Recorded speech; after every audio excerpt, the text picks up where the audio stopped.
We have no indication of the motive at this time. What about Ronald DeFeo, the son, the surviving son? Ronald is being safeguarded by the Suffolk County Police at this time. Why safeguarded? Why? Because the 6 members of the family dead, and we don't know why, and he's the sole remaining member. Out of all the haunted house stories out there, very few are as disturbing as the one tied to 112 Ocean Avenue in Amityville. On the surface, it looked like a beautiful family home with a boat dock, a terrace, and a sunroom. But in 1974, that house became the scene of something horrifying. Ronald DeFeo killed his entire family there, later saying voices in his head made him do it. Then the next family who moved in ran from the home, claiming paranormal activity. And yes, this is still true crime. Because behind all the ghost stories, books, and supernatural legends, there is a real and devastating crime at the center of it all: the murder of the DeFeo family. In this video, I want to look at who the DeFeos really were, step inside that house right after the murders, and figure out where the facts end and the paranormal myth begins. Back in the early 1900s, Amityville was a popular resort town filled with large hotels and expensive homes along the bay. It attracted wealthy people who wanted comfort and status. The DeFeo family saw it as the perfect place to build their future. What they did not know was that their story there would end in a tragedy so shocking it would make that house famous around the world. So first, let's talk about the DeFeo family. Ronald Joseph. DeFeo Sr.'s grandparents arrived in the United States in 1890. Years later, he was born in Brooklyn, just like his future wife, Louise Brigante. He was born in 1930, and she followed in 1931. Both came from Italian families. Louise's father, Michael Brigante, was a known New York businessman who sold cars and had ties to the music industry. Ron came from a more modest background, so Louise's father disapproved of the relationship. That may also have had something to do with Ron's brother Peter, who was a capo in the Genovese crime family. Even so, Ronald and Louise married in the late 1950s. On September 26, 1951, their first child was born, Ronald Joseph DeFeo Jr., later known as Butch. From what I found, nicknames like that were often meant to suggest toughness and strength, especially for a firstborn son. But his relationship with his father was bad from early on. Sometimes Ron showed affection, and other times he was violent. During the trial, Butch's uncle Michael Brigante described one incident from when the boy was only 2 years old. We were all sitting in the basement watching television. The father got up and shoved the little boy into the wall. The boy hit his head or part of his shoulder or something like that. Things were not much better at school. He was a little overweight, and other kids mocked him, calling him pork chop and the blob. The family kept growing. Dawn was born on July 29, 1956. Allison followed on August 16, 1961. Then Mark was born on September 4, 1962. With more children, their Brooklyn apartment started to feel too small, so Ronald and Louise began looking for a bigger place. Ronald Sr. worked at his father-in-law's Buick dealership and was making good money by then. So in 1965, the DeFeos moved into 112 Ocean Avenue in Amityville.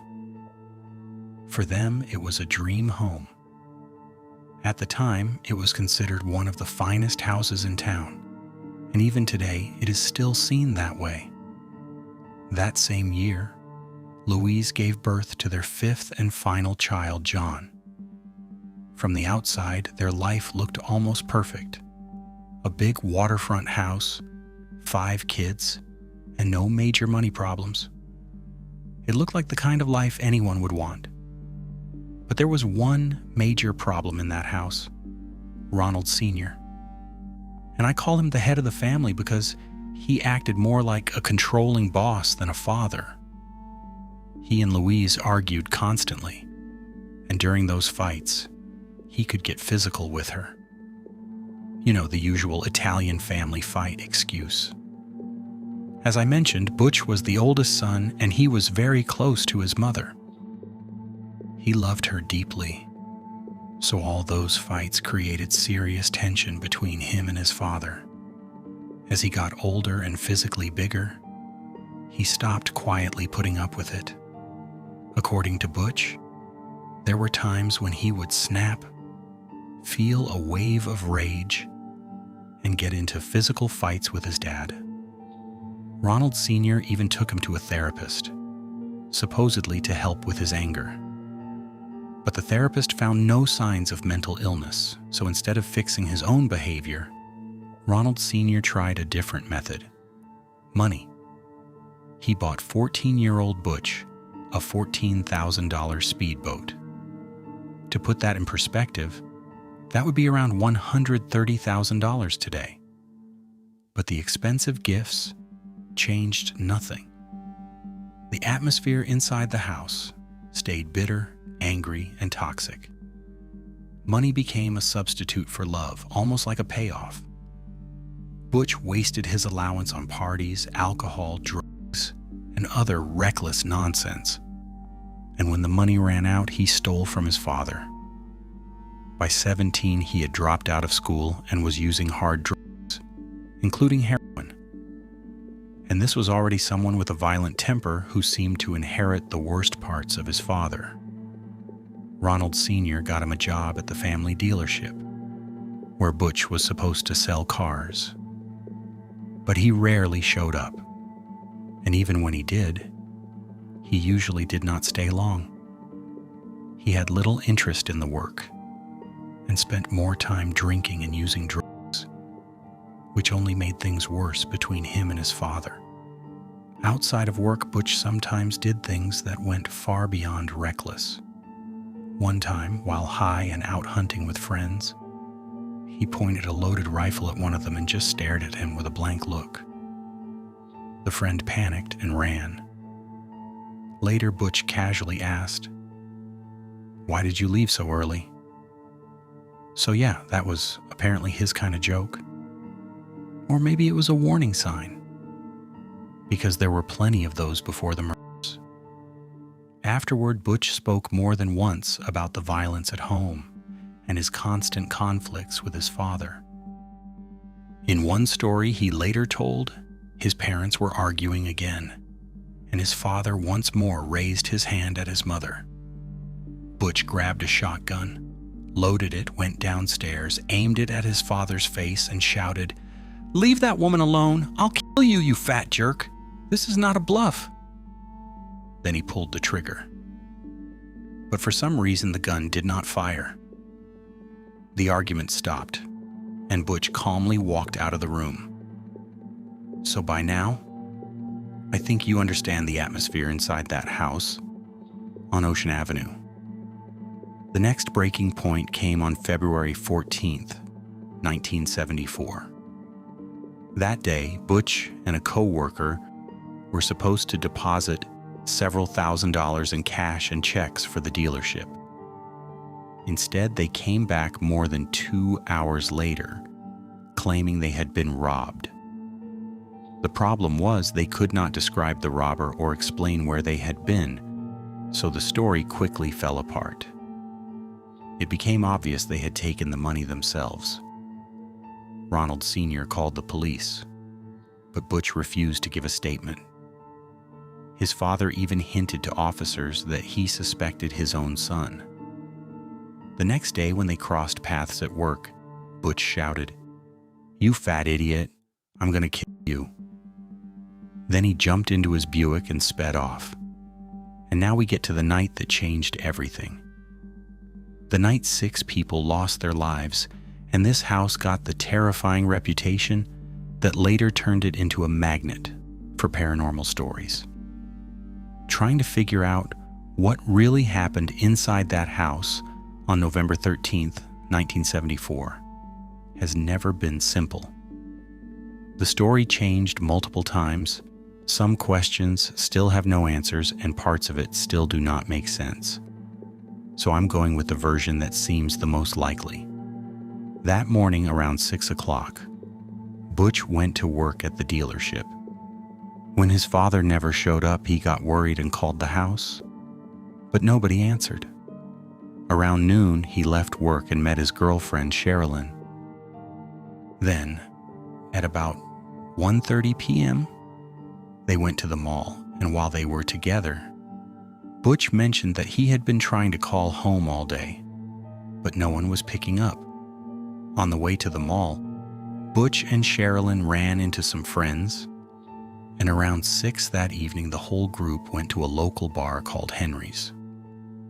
While they were there, Butch again said he still hadn't been able to reach his family and decided to go home to check if everything was okay. About half an hour later, around 6:30 p.m., he came running back into the bar in a panic and shouted, "Henry, you gotta help me. I think my mother and father have been shot." Since the bar was close to the house, he and several friends rushed there. Inside, they found that every member of the DeFeo family had been shot. One of Butch's friends, Joe Yeswit, called the Amityville Police Department. When police searched the house, they discovered that all 6 victims had been shot in their beds. Both parents had been hit twice, while the others had each been shot once. John, Mark, and Allison were all killed in their sleep. Dawn was the only one with a gunshot wound to the head. The obvious question was why Butch ran to the bar instead of calling the police. Through tears, he told officers he could not get into the house, so he broke a window and climbed inside. After seeing his parents dead, he said he panicked and ran for help.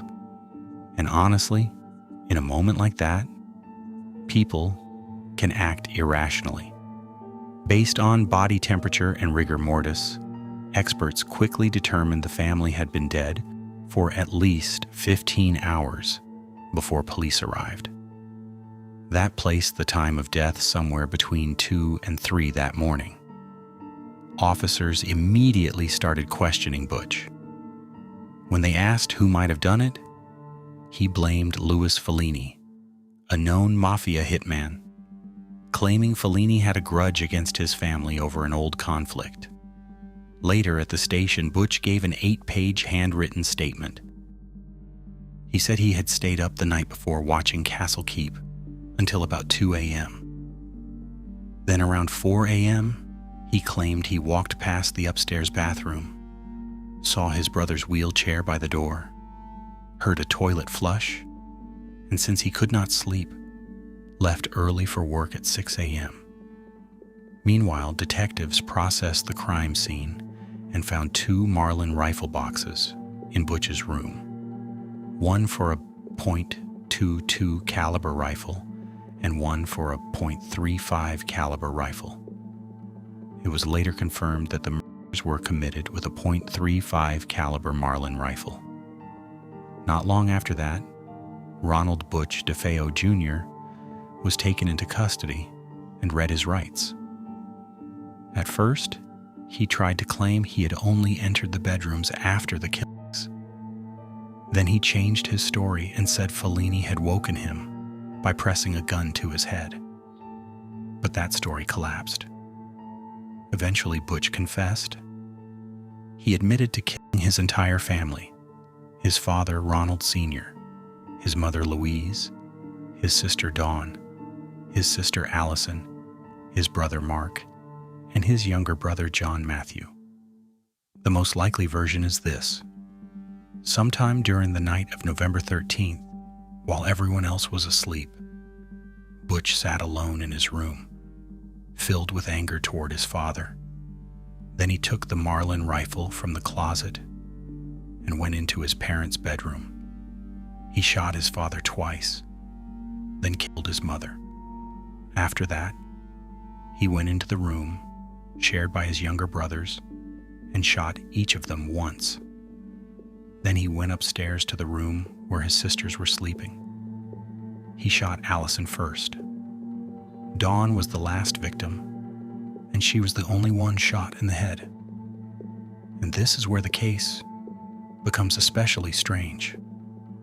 Somehow, despite multiple rifle shots in the house and no silencer on the weapon, none of the other family members seem to have reacted in time.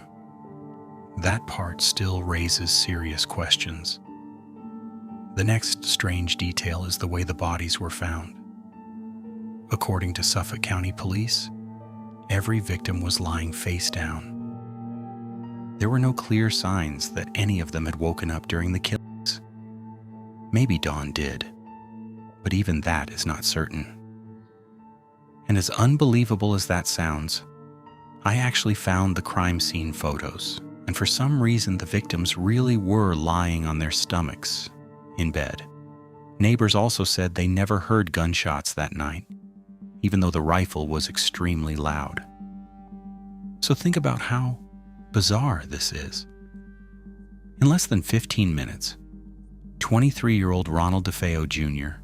wiped out his entire family while they slept, somehow leaving them all in nearly the same position, and not one neighbor reported hearing the shots. Right after it was done, Ronald picked up the shell casings, changed his clothes, and wrapped them in a pillowcase. Then he went into the bathroom, cleaned himself up, and got rid of the evidence. He threw the gun and his clothes into the river behind the house, dumped the ammunition and shell casings into a storm drain, started putting together an alibi almost immediately, and then headed to work, arriving there at 6 in the morning. When the case went to trial, defense attorney William Weber argued that DeFeo was insane. His claim was that Ronald heard voices telling him to kill his family. Because of that, DeFeo's mental state at the time of the murders became one of the biggest issues in the whole case. Several psychiatrists appointed by the court examined him, but they did not all agree on whether he was legally insane. During the trial, DeFeo gave multiple versions of events. At different points, he claimed he heard voices and said he had been possessed by a demon. We'll get back to that possession claim in the next part. And honestly, that defense almost worked. 2 jurors still had doubts about his mental state when this happened. But after reviewing the records, the jury ultimately reached a unanimous decision. On Friday, November 21st, 1975, Ronald DeFeo Jr. was found guilty on 6 counts of second-degree murder. He was sentenced to 6 life terms. Then, just 13 months after the murders, in December 1975, George and Kathy Lutz bought the house for a heavily reduced price and moved in with their 3 children, Daniel, Christopher, and Melissa. The Lutz family knew exactly what had happened there. They told their real estate agent they did not care because the deal was just too good to ignore. Before the murders, the house had been valued at around $150,000. The Lutzes bought it for almost half that. If I'm not mistaken, the price was somewhere around $80,000. After buying the house, they were offered the chance to have it blessed. George was not religious, but Kathy was, so she agreed. They invited Father Ralph Pecoraro to perform the blessing, and after that, the family moved in on December 18th. A few days later, on Christmas Eve, Father Ralph called George and warned him to stay away from one of the upstairs rooms. According to the priest, while he was blessing the house, he heard a male voice in that room say, "Get out!" That room had once belonged to Mark and John DeFeo. After that, the Lutz family claimed a whole series of disturbing things began happening in the house. According to them, the events became so terrifying that they fled the home on January 14th, 1976. Here is what they said started happening. Kathy began having vivid nightmares about the night of the murders. Their children started sleeping face down on their stomachs, just like the DeFeo children had been found. Sometimes the family noticed strange smells in the house. At times it was perfume, and at other times it smelled like feces. They never figured out where it was coming from.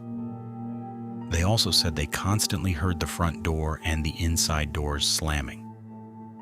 One evening after lighting the fireplace, they claimed they saw a demon in the flames, supposedly the same demon that had possessed Ronald and made him kill his family. Their 5-year-old daughter, Missy, told her parents she had a new imaginary friend named Jody. When Kathy asked what Jody looked like, Missy described her as a pig with glowing red eyes. And that was not all. George Lutz claimed he kept waking up at exactly 3:15 a.m. almost every night. Around the same time the DeFeo murders were believed to have happened. Then came one of the most dramatic stories. George said that one night he heard his children's beds slamming against the floor, but he could not get up because some unknown force was holding him down in bed. Later that same night, he woke up and saw Kathy floating above the bed. After all that, the Lutz family left that so-called cursed house and abandoned all of their belongings inside. And to make sure they would never have to set foot there again, they hired a moving company to pack up everything they owned. After that, the house was listed for sale. So let's sum this up. Butch DeFeo said that voices in his head pushed him to kill his family, and the Lutz family claimed they went through paranormal events they could not explain. But honestly, I think I can explain it. Watch this closely because, in my opinion, the whole thing was a carefully built hoax. First of all, the Lutzes were dealing with serious money problems. They needed a way to make cash, and a story about an evil house may have looked like the perfect opportunity to grab attention. And it gets even more interesting when you realize both of them worked in media. George was a filmmaker, and Kathy was a screenwriter. That makes it a lot easier to believe they could have used their professional skills to shape a dramatic, gripping story that was fictional but profitable. Skeptics immediately noticed a long list of contradictions in the Lutz's story. On top of that, many of their claims had no evidence behind them and no actual witnesses to back them up. Then there was William Weber. Just to remind you, he was Butch's former attorney, the same guy who came up with the whole voices in his head angle in an effort to have his client declared insane. Later, Weber said the entire haunting story had been invented. More than that, he openly admitted that he helped create it and that the idea about the voices in Butch's head had also come from him. In the end, though, Weber and the Lutzes had a falling out over money. Even with all that, I've got to admit they pulled it off pretty well. And honestly, as somebody who loves creepy stories and horror movies, I'm almost grateful to them for giving the world such a fascinating legend, one that led to a huge number of books and films. This disturbing case really did inspire a massive number of books and movie adaptations.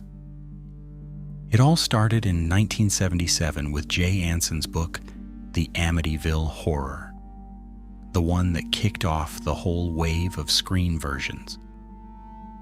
Before the 1990s even began, there were already 4 movies. All of them were based on books, though from the second film on, the authors changed. One of those books was even written by a parapsychologist.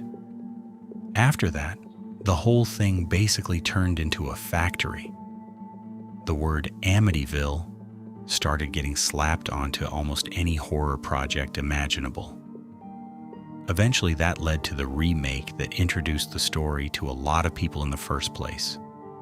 The Amityville Horror from 2005, starring Ryan Reynolds.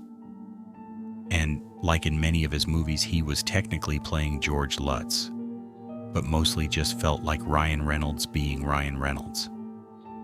What is especially interesting is that the studio tried to boost interest by claiming the script had been written using newly uncovered information from research into the original case. But George Lutz later said nobody had ever spoken to him or his family about the project. So yes, they ended up suing the studio, but the case stayed unresolved until Lutz died in May 2006. The movie got mixed reviews, but it opened the floodgates for an even bigger wave of Amityville titles.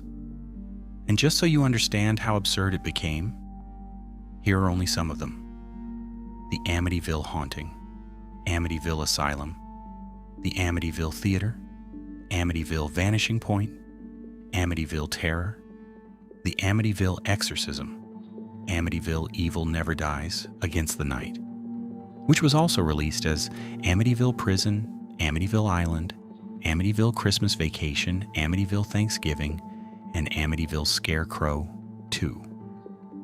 And trust me, even that list leaves out quite a few, and all of that happened only from 2011 onward.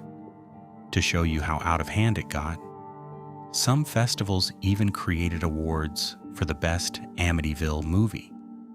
The case also gets referenced in The Conjuring, and the best-known films alone brought in nearly $222 million. And that does not even include the money made from the other movies, books, merchandise, and tourism built on top of this murder case. And to me, that proves one more time that people are willing to invent just about any legend for money, even when the real story is already far more terrifying than ghosts or demons. The Lutz children, Christopher and Missy, completely deny that anything paranormal happened in that house. Missy says she never had an imaginary friend named Jody. But the oldest son, Daniel, still insists that the ghosts and everything else were real. In the end, George and Kathy Lutz kept saying all the way to the end that their paranormal experiences were genuine. And of course, that also attracted people like Ed and Lorraine Warren. Even if the Lutzes were frauds, I personally do not see them as negative figures in the same way I see Butch DeFeo. George and Kathy divorced in the late 1980s, but they stayed close friends. Kathy died from emphysema in 2004, and George died from heart disease in 2006. And here's the ironic part. While all of this was turning into a global horror franchise, the man who actually his family, Ronald DeFeo Jr., better known as Butch, was sitting in prison watching other people make money off his house and his family tragedy. And that clearly bothered him. What really got under his skin was that the spotlight was no longer on him or on the murders themselves. Instead, all the attention had shifted to the so-called paranormal events that were supposed to have happened after the Lutz family moved in. In his mind, the books, movies, and media coverage should have focused on his crime, not on ghost stories and supernatural nonsense. DeFeo repeatedly said the Lutzes made the whole thing up for profit, and he was bitter that he did not get a single dollar from a story that became world famous through the Amityville Horror books and films. As far as he was concerned, the real story should have centered on what he did. But honestly, who cares what he thought? Over the years, Ronald filed one appeal after another, trying to overturn his conviction or reopen the case. His main argument was often that his story about that night had changed. At different times, he claimed that his sister Dawn was responsible, or that he had not acted alone. And yes, he gave plenty of different versions, but the forensic evidence pointed in another direction. Even if someone else had been there, the shots were fired by the same person, meaning him. Later on, DeFeo also tried different defense angles. At times, he said he had been under the influence of drugs, and at other times, he claimed investigators pressured him during questioning. None of it worked. Every appeal was denied. He never got the case reopened, and his sentence was never reduced. Ronald DeFeo Jr. died on March 12, 2021, at the age of 69. The official cause of death was never made public. The next owners of the house were James and Barbara Cromarty. They lived there for 10 years and reported no paranormal activity at all. No ghosts, no strange forces, nothing. The same went for every owner who came after them. The house was most recently sold again in 2017 to an undisclosed buyer for $605,000. But let's be honest, a small part of you still wants to believe in all that paranormal stuff. It gives you that strange, almost enjoyable kind of fear. I call it comfortable fear. Maybe we will never know whether anything paranormal ever happened in that house, or even fully understand everything that happened on that horrifying night. But one thing is absolutely certain. The murders inside that home were real, and that to me is scarier than any ghost story, because the only thing in this world that knowingly kills another person is another person. Not some spirit in the closet, and not the creature that might supposedly be hanging from the ceiling above your head right now. If you found this video interesting, subscribe to the channel and leave a like. Take care.